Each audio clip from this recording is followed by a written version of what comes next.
আর simple ভাবে মাছের ঝাল তৈরি করে নিলাম।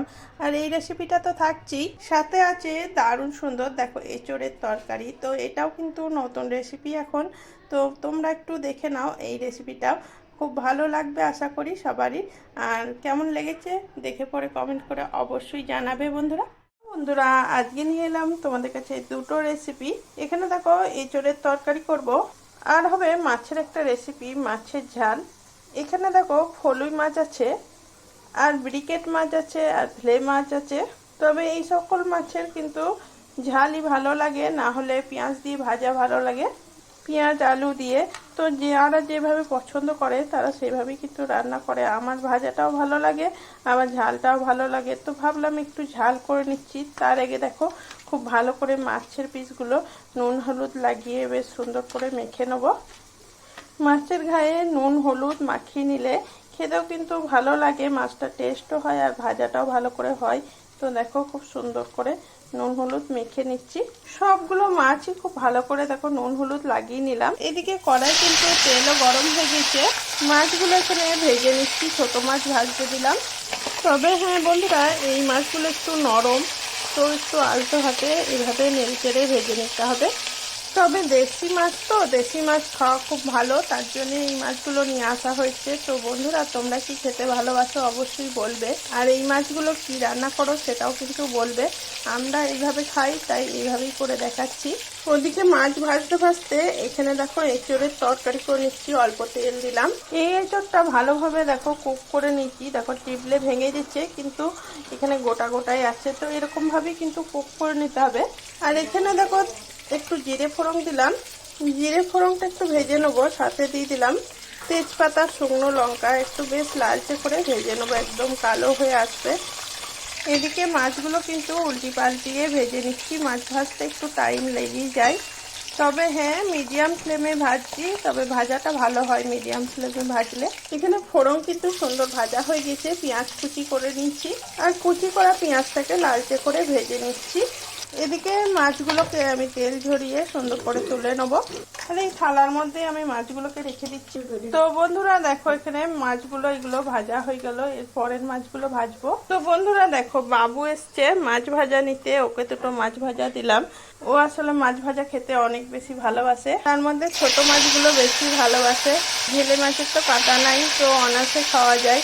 তো নিয়ে গেল, ও এখন স্কুলও নাই, ছুটি আছে স্কুল, তো একটু নিয়ে গেল। তো দেখো এখানে বাকি মাছগুলো ভাজতে দিয়ে দিচ্ছি। এদিকে একটা মশলা রেডি করে নিচ্ছি। এখানে জিরে গুঁড়ি দিলাম, তো 1.5 চামচা মতো জিরে গুঁড়ি দিলাম, হলুদ গুঁড়ি পাউডার, কাশ্মীরি লঙ্কা গুঁড়ি খুবই সামান্য পরিমাণে, আর পরিমাণ মতো নুন। এবার এটাকে জল দিয়ে একটু পেস্ট করে নেবো। তো খুব সুন্দর করে গুলে নিচ্ছি।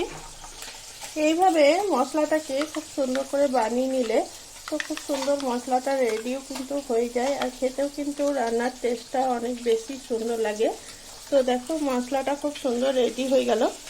এখানে পেঁয়াজ কিন্তু সুন্দর ভাজা হয়ে গেছে, আর এখানে দিয়ে দিলাম সেদ্ধ করা এঁচোড় আর আলু। তো এখানে ভালো করে ভেজে নেবো এটাকে। অপরদিকে এই মাছগুলো কিন্তু ভাজা হয়ে যাচ্ছে। তো দেখো ধীরে ধীরে এই মাছগুলো কিন্তু ভাজা হয়ে যাচ্ছে। এঁচোড় একটু এইভাবে করে ভেজে নিলে কিন্তু সুন্দর ভাজা হয়। তো কালারও চলে এসছে সুন্দর। তো দেখো ভেজে নিলাম।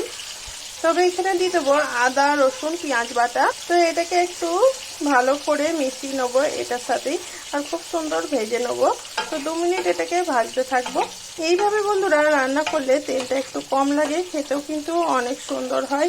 আর আলাদা আলাদা করে ভেজে করলে এঁচোড়টাকে বা মশলাটাকে, তাহলে কিন্তু অনেকটাই তেল লাগে। আর এরপরে কিন্তু গরম আসছে বন্ধুরা, তার জন্য কিন্তু অল্প তেলেই রান্নাটা করে নিচ্ছি। আর হ্যাঁ, ওই যে মশলার পেস্টটা করে রেখেছিলাম ওটাও কিন্তু দিয়ে দিলাম। এবার সব কিছু একসঙ্গে বেশ ভালো করে মেশাতে থাকবো 5 মিনিট। সেটা ভালো করে কষিয়ে নিচ্ছি। একটু সামান্য গুড় দিয়ে দিলাম। তো দেখো বন্ধুরা এরকম পাউডার গুড় দিলাম। তোমরা চিনি বা গুড় যেটা পছন্দ দিতে পারো, তবে গুড় কিন্তু হেলথের জন্য ভালো, তার জন্য এখানে গুড় দিলাম। আর এখানে দেখো বেশ ভালো করে কষিয়ে নিচ্ছি রান্নাটাকে। তো বন্ধুরা কষা এঁচোড়ও কিন্তু খেতে ভালো লাগে। তো এইভাবে কষা এঁচোড়ও কিন্তু ভাত দিয়ে খেতে পারো, তাতেও কিন্তু অনেক সুন্দর লাগবে। তবে হ্যাঁ, আজকে যেহেতু একটু ঝোলঝোলি বানাবো, আর এঁচোড়ের যে টকটা বেঁচেছিল, যেটা ধরো সেদ্ধ করেছিলাম, তো কুকারে ওই জলটা কিন্তু দিয়ে দিলাম। আর এঁচোড়টা কিন্তু অনেকক্ষণ ভিজিয়ে রাখতে হবে, নাহলে এই জলটা কিন্তু কষ্টা হয়ে যায়। আমি কিন্তু অনেকক্ষণ ভিজিয়ে তারপরে কিন্তু মানে সেদ্ধ করেছি। এখানে আমি কুক করে নিচ্ছি, তো মোটামুটি এখানে 5 মিনিট লাগবে। এদিকে এই মাছগুলো কিন্তু ভাজা হয়ে গেল। এই ধরনের মাছের পিসগুলো কিন্তু তুলে নিচ্ছি। যে কোনো মাছ একটু বেশ ভালো করে ভাজা হলে খেতে বেশ সুন্দর লাগে, আর তেলটা অবশ্যই ঝরিয়ে নিতে হবে।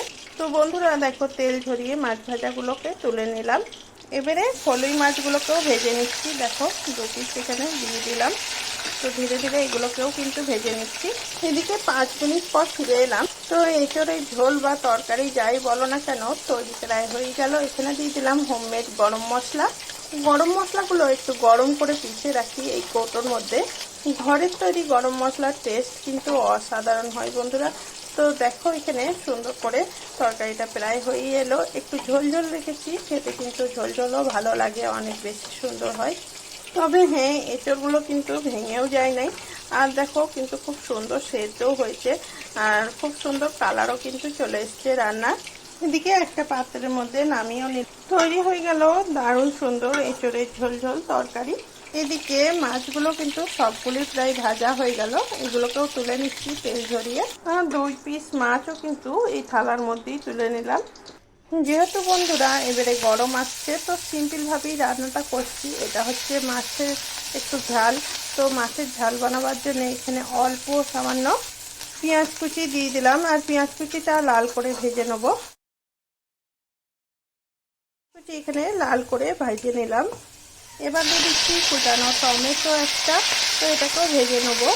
আর এখানে দিয়ে দিলাম সর্ষের তেল, সর্ষে, আদা, রসুন, পেঁয়াজ, লঙ্কা বাটা, তবে অল্প জিরে পেস্ট করে দিচ্ছি। এখানে নুন, হলুদ, কাশ্মীরি লঙ্কা দিয়ে দিলাম, সামান্য একটু টেস্টের জন্য গুঁড়ো দিলাম। বন্ধুরা গুড় দিয়ে দেখবে অসাধারণ টেস্ট হয় কিন্তু রান্নায়। আর দেখো খুব সুন্দর করে এটাকেও ভেজে নিচ্ছি। আর এর আগে কিন্তু এঁচোড়ের তরকারিতে টমেটো দিইনি আমি। সবেতেই কিন্তু টমেটো দিলে একটা একই রকমই ফ্লেভার হয়ে যায়, টক মিষ্টি। তো এটার থাকবে টক মিষ্টি, আর ওটার একটু তরকারি তরকারি কিন্তু ঝোল ঝোল টেস্ট থাকবে। আর এটা একটু কম ঝোল তৈরি করব। তবে বন্ধুরা তোমরা যারা করবে ঝোলটা বাড়ি কমিয়ে নিতে পারো, তোমাদের পছন্দ অনুযায়ী করবে। আর এখানে দেখো প্রায় ভাজা হয়ে গেল, খুব সুন্দর কিন্তু কালারও চলে এলো। আর টমেটো দেখবে যতটা গলিয়ে দিতে পারবে এইভাবে, রান্নার কিন্তু টেস্ট কিন্তু অনেক গুণ বেড়ে যাবে রান্নার। এবারে বন্ধুরা অল্প জল দিয়ে দিলাম। তো বন্ধুরা জলটা বাড়ি কমিয়ে নেবে, পরিমাণ মতো এখানে জল দেওয়া হয়ে গেল। এবারে দেখো ঝোলটার বলক চলে এসছে, মাছের পিস দিয়ে দিলাম। মাছগুলো দিয়ে একটু মিশিয়ে নেবো। তো আলতো হাতে এইভাবে একটু মিশিয়ে নিতে হবে। তবে বন্ধুরা ঘরে কিছু ধনেপাতা ছিল, একটু দিয়ে দিলাম। আর খেতে কিন্তু খুব সুন্দর হয় ধনেপাতা, তো দিলে রান্নাতে একটু দিয়ে একটু ফুটিয়ে নিচ্ছি। এই রান্নাটাও কিন্তু কম তেল মশলাই হয়ে গেল, আর খেতেও কিন্তু খুব সুন্দর লাগে। আর মাছ ভাজার পর খানিকটা তেল কিন্তু আমি তুলে রেখে দিয়েছিলাম। আর বন্ধুরা দেশি মাছের স্বাদ কিন্তু অসাধারণ হয়। তো দেখো এখানে রান্নাটা রেডি হয়ে গেল একদমই। কিন্তু দেখো গ্যাসের ওভেন বন্ধ করে দিলাম। দেখো কেমন হয়েছে তোমরা বলবে। এইভাবে কিন্তু রান্না করলে টেস্ট কিন্তু অনেক সুন্দর হয়।